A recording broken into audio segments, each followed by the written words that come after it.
the presidency recently announced the appointment of Ifua Asabia Asare as the new Chief Executive Officer of the Ghana Export Promotion Authority. While in spite of the widespread media reportage, Gifty Klenam, former Member of Parliament for Lower West Akim, who was the CEO until the 6th June dismissal announcement, insists she has not been sacked. In an exclusive chat with Kojo Yankson, the former Member of Parliament said she's not received a formal communication from the presidency about her dismissal, therefore she remains at post. So you used an expression, you said you feel like you're a victim of your own success. So if you've been such a success, how do you explain the fact that you've just been sacked? Or, well, the press, the media reports are suggesting you've just been sacked. Everybody in this country have seen how far we've brought Ghana Export Promotion Authority to.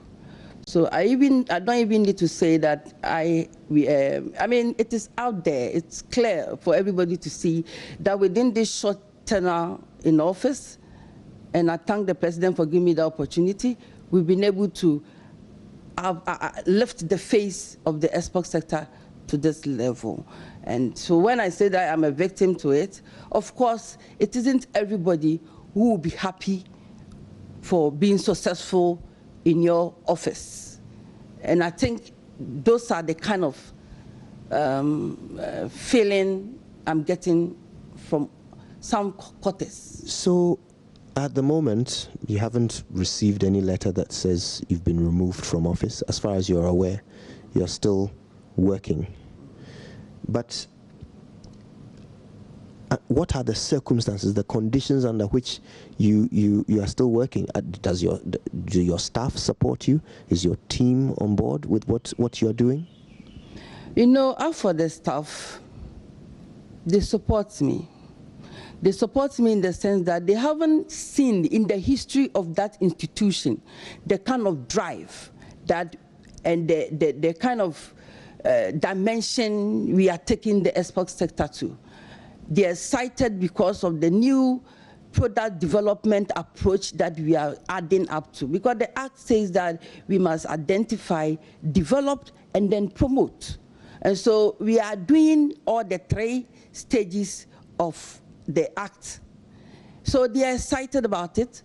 Now, after the publication, they feel demoralized. I mean, I have met them as a management meeting, a general meeting at that level, and they are sad. They are sad that just 1 or 2, 3 individuals in that office, unfortunately, can do such an evil thing to the entire institution.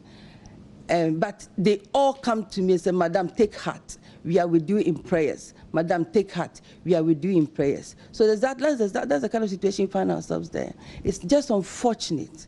It's just unfortunate. But what even makes me more sad is nobody has even taken the pain to hear the side of my story. And that is the reason why I have taken this option to get you to come, so that the world will hear, Ghana will hear, my name has been destroyed badly, badly.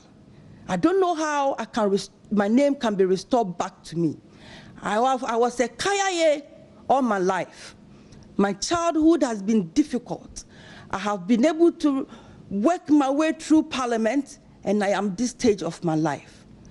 It has taken me so much pain to get to where I am. And somebody just take one day with your selfish interest, you put my name out there, you've been sacked for no reason. I have no letter to that effect, just to destroy my image for what I haven't done. And what hurts me is those who put the information out there, which I know all of them, none of them had even given me the audience to talk and discuss this issue, because they think that they have it to do me. I'm not speaking today. Like I said, respectfully, I need to meet my father, my president. And after that, we take it out from there. Let's also look at some of the other accusations that were made. You've talked about the clothing allowance. They said that you paid yourself 93,000 Ghana cedis for clothing allowance. You say that that is actually for about 5 people? Yeah, so that's why I say you come to the office and you see, the good thing about this is everything they have put out there, there are documents to it. Everything, there are attachments. Well done. So you lift the figure and you put it on my name into the media so that they will feel I am the most corrupt human being on earth. Is that not evil? Did you pay $19,500 for a training program at Harvard University? Ghana is an agricultural economy. And so long as I am concerned, even when I was in Parliament, and interestingly, if you see the dynamic leadership of Gifty Klenam at Ghana Export Promotion Authority, it means that we've had some previous training which relate to our job now. Ghana is an agricultural economy, and Harvard wrote to the institution that we should come and train for agro-business purposes seminar. So we attended this seminar purposely to be able to come and strengthen our knowledge on the job. It's not the luxury at all. Every amount of money you saw there was not given to us. It was paid to the institution. And there are documents there for you to see. But they will put it out there that it is Gifty Klenam. So who went on this training program? My other deputy. Which one? Eric Chum. In Harvard. And this is a training program you have done before? I did the emerging leadership, and then I did the agri training as well. So let's talk about the cars. The accusation here is you bought 2 new Toyota Land Cruisers, 2 new saloon cars, so one each for you and your deputy, and then a new Nissan Tiana car for your assistant. First of all, which deputy? You know, when we went to the office, we had only one car, and it was a Nissan Patrol, virtually brand new. It was a beautiful car. I think the former CEO was using it. So I have 2 deputies, and one name is Akilu, and then one name is Eric Chum. So, and Akilu, the idea was I was going to let him work from the north because we are identifying about 7 products from the north, not necessarily basing in the north, but he'll be more around from the north. And so we gave that car to him. So ever since we took over, 1 year down the line today, both Eric and myself have no car. We have used our own personal means of transport for the whole year. It was just this March that Ministry of Finance, through the Office of the Chief of Staff, approved us that we can buy 3 saloon cars for the office, and then 2 Land Cruisers, and then about 7 or 8 pickups for the various regions. And that is exactly what we've done. And the understanding is the other deputy have a car he's using already. So 1 year down the line, we were using our own means of transport. So this time, when these 2 new ones came, Eric Chum took one, and I also took one. Now, the Chief Executive Office, we need to do a lot of rounds.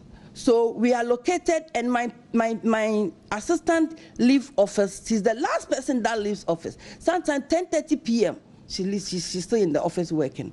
In fact, we are working so hard, and so the one that is allocated to my office is what she drives home and drives back, and they've put it in the media that I am spending here and there, putting money here and there. This is the explanation. So you took one Land Cruiser, or is it one saloon car? One Land Cruiser. And Eric took one, yes. And then there's one for your assistant. Yes. Is that it? That's 3 cars? Yes. Not 5? No, we have 2 saloon cars, but they gave us 2 saloon cars for each one of us, and then that is approval the Minister of Finance gave us. Because, of course, they will not just sit down there and say that go and buy cars. They will want to find out what the need for those cars. So they approved the 3 saloon cars for us, and they said we should buy only 2 Land Cruisers. That's exactly what we did. So when are you going to meet the president? I'm at his mercy. Anytime he's available and he invites me to, I will do that. Is the chief of staff aware that you want to meet the president? Yes, the chief of staff is aware. But she hasn't given you an appointment? I'm sure the president is not in Accra now, so when he's available, they will let me know. Yeah. Has anyone from government come to you seeking to investigate these accusations? All that they tell me is, Gifty, don't talk. We beg you, don't talk. So I'm not talking. So for me, I listen to my party people and I listen to my elders in government. And once they said I shouldn't talk, today, that is why I'm not going into details. But as you know, you hold an office, a public office in a state institution. So ultimately, you are answerable to the people. So who is it that is telling you not to talk to the people? Yes, I am answerable to the people, it's true. But the information put out there at the right time is appropriate. So everybody should have patience. All that I want to tell them that they should continue to have confidence in Gifty Klenam. And you're more few. And you're more few. I am not a thief. Every information they saw out there is not accurate. It's not accurate. It has an evil intended to damage me, but it is not accurate. But at the right time, they put us there. We will be answerable to them.